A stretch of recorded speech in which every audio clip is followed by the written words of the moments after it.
Welcome back. Let's continue the conversation, but this time we're focusing on security. We started off yesterday. It was Monday, and we talked about the sit-at-home order by proscribed IPOB, enhanced by ESN, and we looked at the security as well as the economic dimension. Today, let's speak to the authorities. The Commissioner of Police in Anambra State joins us. Mr. Obono Nagbe Itam joins us from his office in Oka. Thank you so much, sir, for coming on the program. Thank you for having me. Commissioner, we had an extensive conversation with two sets of people yesterday, people that are doing businesses in Anambra, as well as other people who understand a bit of security as far as Nigerian security is concerned.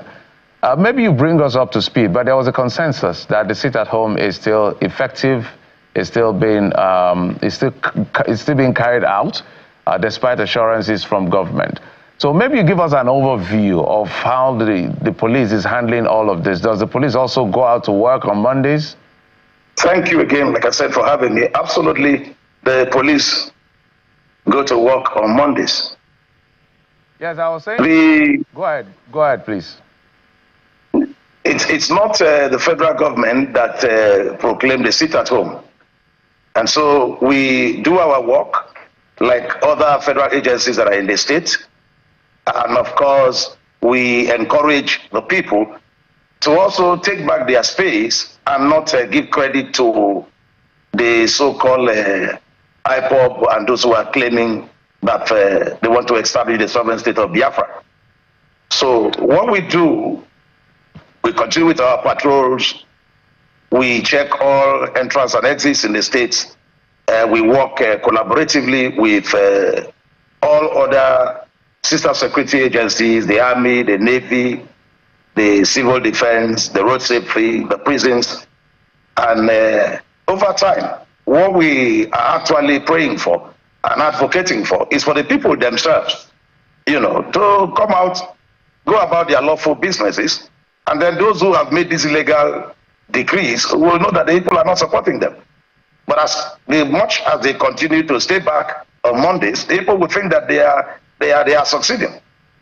Commissioner, the people are not armed. You are armed, and even some of your men are killed engaging ESN. So I'm wondering how you want the people to come out even when the police is quote-unquote at risk because of the engagement we have. So in your view, what is really going to be a way to begin to walk this back? So the days where people can go out on a Monday in a state like Anambra, which is quite industrious, places like Newi, because apparently the efforts of the police, the military, and even the government seem not to be working. Now, this is why I said the people need to take back their state. Beyond crime, beyond saying that the state is a scene of crime, Anambra State today is a state that is at war with itself. And so when a state is at war with itself, it is the people that must take responsibility to end the war. One, the information about where these people are coming from. There's nothing like unknown gunmen, as far as I'm concerned, as far as we are concerned. The people who are involved, who are attacking security forces, who are enforcing sit-at-home, who are killing their own people, they are their brothers, they are their friends, they are their husbands, they know them. They don't live in any forest, they live in their houses. They support them. They take oaths with them. They even see the police and the federal security agencies as if they are the ones that are the criminals among them, when in actual fact, it is their own people who are warring against them. And so, what we are saying first and foremost, there must be a buy-in from the elites, from the political leaders, from traditional rulers, from community leaders, that what is going on is criminal. And it must stop. And so for it to stop, we must all with the people accept that what is going on is wrong. As long as there is the uncommon silence and acceptance that they are fighting for them, supporting them, giving them money. You want to do a burial, they say you pay us 10 million. If you don't pay us, you won't do the burial. They give them the money. And they will never tell the police, they will not tell any security agency, they will not give information. When they refuse to give the money, they come, they kill them. And when they kill them, police takes the blame. This has to stop. But Commissioner, to bring back our conversation yesterday into this mix, some of the business owners say that even if you went out, following through with what the state government has said, that you should come out and do your businesses, your security is guaranteed, that there are no policemen on ground. At least I can remember that from one of the conversations that we had yesterday. So is it a challenge of capacity? Because if the people are saying that there are no policemen on ground to ensure the safety of life and property if they come out on the Monday sit at home, then they would rather not come out, because they would rather be alive, to do their businesses than risk their lives. So is it a challenge of capacity on the part of the police command in Anambra specifically, for instance? Now, let's get this straight. By the provisions of the amended Police Act 2020 in section 113, it empowers the Commissioner of Police to establish policing committees as a way of involving the communities in designing measures, enforcing the law, providing safety and security. It's born out of the understanding that the number of police personnel, first, police cannot be everywhere. If you have a state, for example, like Anambra State, with about just 3,000, active policemen, if you add the tactical units, maybe the PMF, the CTU and others, you have around 4,000. Even if you deploy them in the entire state, they won't be available in every village in the number that we think will be sufficient for them, to feel safe. So the law allows the police, through the Commissioner of Police, to get as many people as are willing to collaborate and partner with the police to come out, of course, receive training from the police, and together we can ensure that the communities are safe. So I will still say it. Even if we were to have the 10,000, 12,000 police officers we think we have, we will still need a community partnership.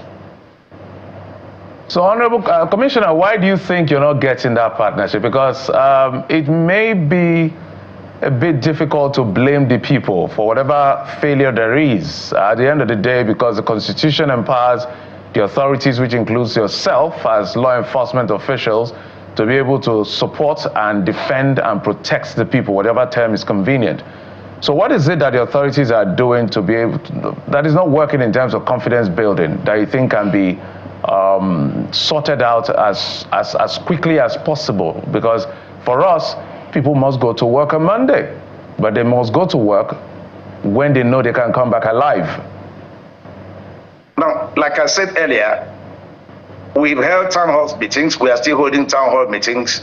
I've been through deliberately over 11 local government councils, canvassing and advocating for people to underscore the fact that they must not cooperate or collaborate with IPOB if they want us to get back their space. And so fighting alone, enforcement actions alone, shooting alone will not stop it. But if the people, one, speak against what IPOB is doing, two, come out to work with us to ensure that wherever they are fished out, like I said, because there's nobody that's unknown. They know them. Once the people who are causing this aim and this criminality, who are making gains out of the kidnapping for ransoms that they are doing, once they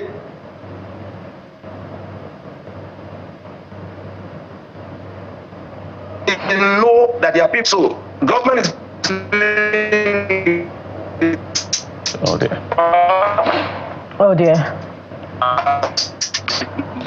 All right, I will try to return to the police commissioner in Anambra State. a very instructive aspect of the conversation as we're getting to understand some of the issues. The police commissioner, prior to the network failure, was talking about partnership and why it seems that, the police may not be securing the partnership of the people. And, Jeffrey, is instructive that the police commissioner has said categorically that there is nothing like unknown gunmen, that the people, know who they are, that they are, within the communities themselves. And I recall he spoke about how, these people who are fomenting trouble would demand payment if they want to carry out ceremonies within the community to the tune of 10 million naira. And it speaks to how instructive yet again what he has said is about a community being at war with itself. So if the people are not able to trust the police, out of fear, is reminiscent of the same conversation that we have about insurgency and terrorism and banditry in the northern part of the country, how the people have come to rely on the security provided by the insurgents as against that offered, by the state institutions themselves. We have a big problem on our hands. Yeah, we have a bit of a challenge. I understand the commissioner is back. Commissioner, I know you were saying a couple of things, but let me just add to the things you said. It's some sort of a nuance of what you said. Does this suggest, from what you say, are you suggesting that whether implicitly, indirectly, the people, and I don't know what percentage of the people you're speaking to, sort of agree with the advocacy, if you allow me to use that word, for the creation of the Biafran nation? That is why they are pushing back on supporting the police.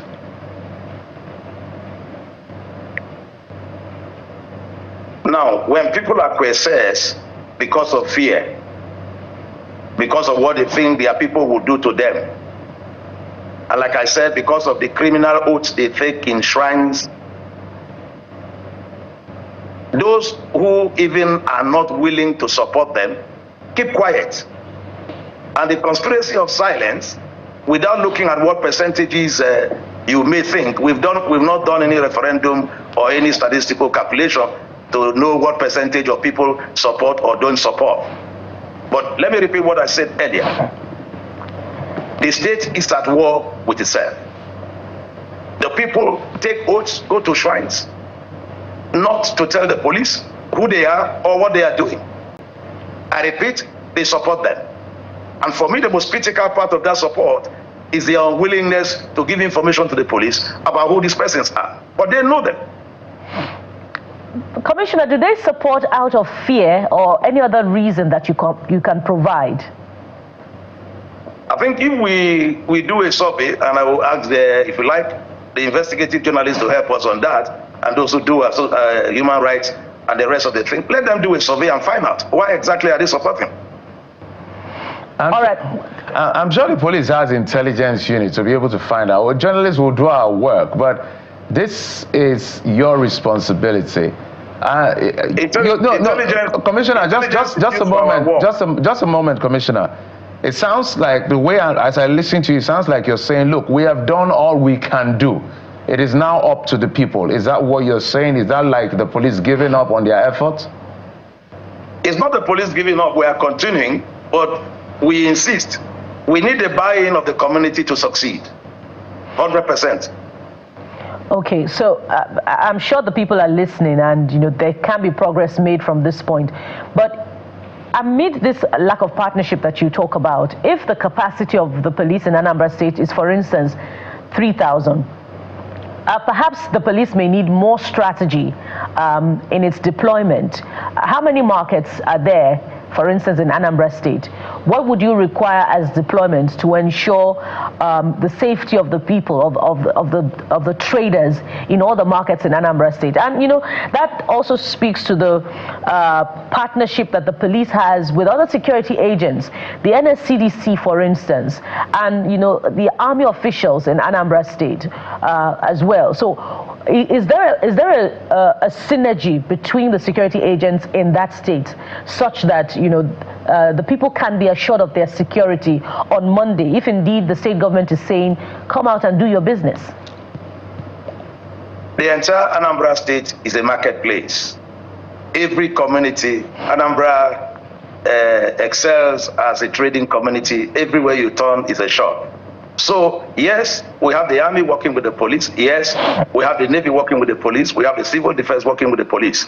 Short of giving you the numbers, even if you pull all those strengths together, I still say, now, beyond people, there are other infrastructure, both for law enforcement and for internal security.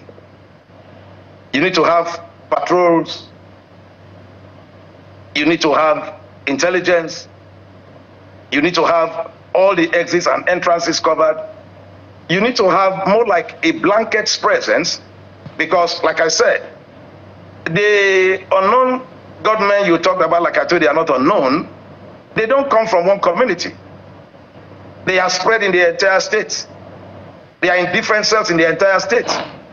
They come from different homes. And the structure of the urbanization in Anambra State, everywhere you see a house, you see a farm around it, you see a bush around it. I mean, beyond Oka, the capital city, Onitsha, Nnewi, and some parts of Ekulobia, every other community, they have their bushes in between their houses. So policing this kind of environment, whether with the military or with the police, yes, we are working together. But I repeat, from the point of view of success, from the point of view of ownership, from the point of view of waking up from your house with your shop in front of your house, opening the shop for you to trade, for those who come and buy from you, and for the roads that crisscross all the villages, for people to drive freely, come to Onitsha, go to Nnewi, or come to Oka, or go to Ekulobia, and buy the things that these people are selling. We need holistically to look at Anambra State as a community, and we must all come together to say enough is enough. Let's take back our space, and we will get this thing to stop. Honorable Commissioner, so in going forward from the government, what will you require? I know that you've mentioned time and again what is expected from the people, but that is a complex conversation because as you're expecting from the people, the people are expecting from you. I don't know whether it's a catch-22 situation here. So from the government, what would you expect? Well, we are looking for the governor, I think, addressed a press conference. We were there with him 2 weeks ago, and he's planning Operation Udo Gachi, and he said by January 25th, he will launch the architecture for a kind of comprehensive security architecture for both law enforcement and ensuring safer communities in the state. I think presently they are profiling vigilantes, those who will be part of the operations. For us, the federal government agencies in the state, we are ready, we are waiting. As soon as we get those things on board and the logistics, of course, we will continue to do what we know best. But even with all that, I still say we need a community to come along. And then, because they are the ones ultimately that need to feel safe and secure enough to want to come out and come out on Monday. So if we don't know what they want to make them feel that they are secure and can come and go to their shops, or they still think that they cannot come out because their brothers are fighting a just cause, I mean, they will still not come out on Monday. Now, let me say this, even if it's sarcastic. Yes, on Mondays, they don't come out. On Tuesdays, before it's 6 o'clock, there are hold-ups in all the roads in the state. Why are they not scared on Tuesday? It's a simple thing we need to ask ourselves.